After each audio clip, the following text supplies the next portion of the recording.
దైవజనమా, లోకం ఎలాంటిదో చెప్పంటారా?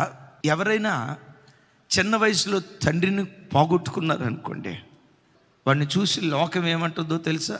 దురదృష్ట జాతకుడు, వాళ్ళ నాన్న ఆయుష్ తీసుకున్నాడు, బ్రతికిన కాలమంతా చిన్నపిల్లడికి ప్రేమను పంచడం దేవుడు ఎరుగు. మూలిగే నక్క మీద తాటికాయ పడ్డట్లుగా వీడి జాతకం మంచిది కాదు. అమ్మ కడుపులో పడ్డాడు, నాన్న తెచ్చాడు, అమ్మ కడుపులో పడ్డాడు, నాన్న తెచ్చాడు. ఈ మాటలు అంటూ ఉంటే ఆల్రెడీ నాన్నను కోల్పోయి అమ్మను కోల్పోయి దిక్కులేనుడు అయిపోయాడు కదా, వాడి ప్రాణం ఎంత అల్లాడిపోద్దో లోకం ఎరగదో. ఒక స్త్రీ భర్తను కోల్పోతే, భర్తను కోల్పోయిన విధవరాల్ని చూసి ఛీ, దీని ముఖం చూడకూడదు, ఛీ, శుభకార్యాలకు దీన్ని పిలవకూడదు.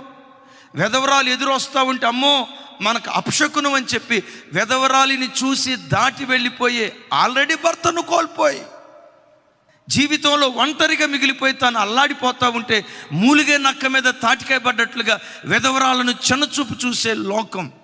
అయితే ప్రభు బిడ్డలారా, తల్లిదండ్రులు లేని పిల్లల్ని ప్రేమించటం ప్రపంచ మానవాళికి నేర్పింది. విధవరాలిని ఆదరించటం ప్రపంచ మానవాళికి నేర్పింది మన ఆరాధ్య దైవం ప్రభు అయిన యేసుక్రీస్తు వారై ఉన్నారు.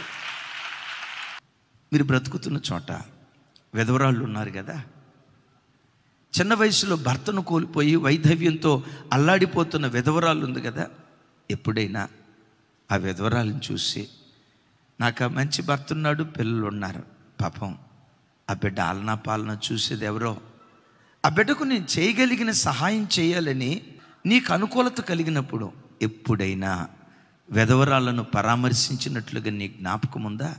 తండ్రి లేని బిడ్డలు నీకు ఎదురుపడినప్పుడు, చిన్న వయసులో అమ్మా నాన్న లేక, నాన్న ముఖం ఎలా ఉంటుందో తెలియక, అమ్మ ముఖం ఎలా ఉంటుందో తెలియక అనాథలుగా పెరుగుతున్న బిడ్డలు కొంతమంది ఉన్నారే.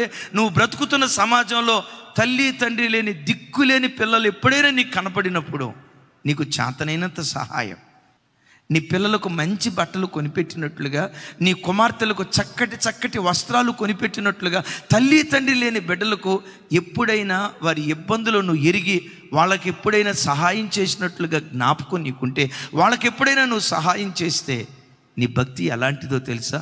నిష్కలంకమైన భక్తి.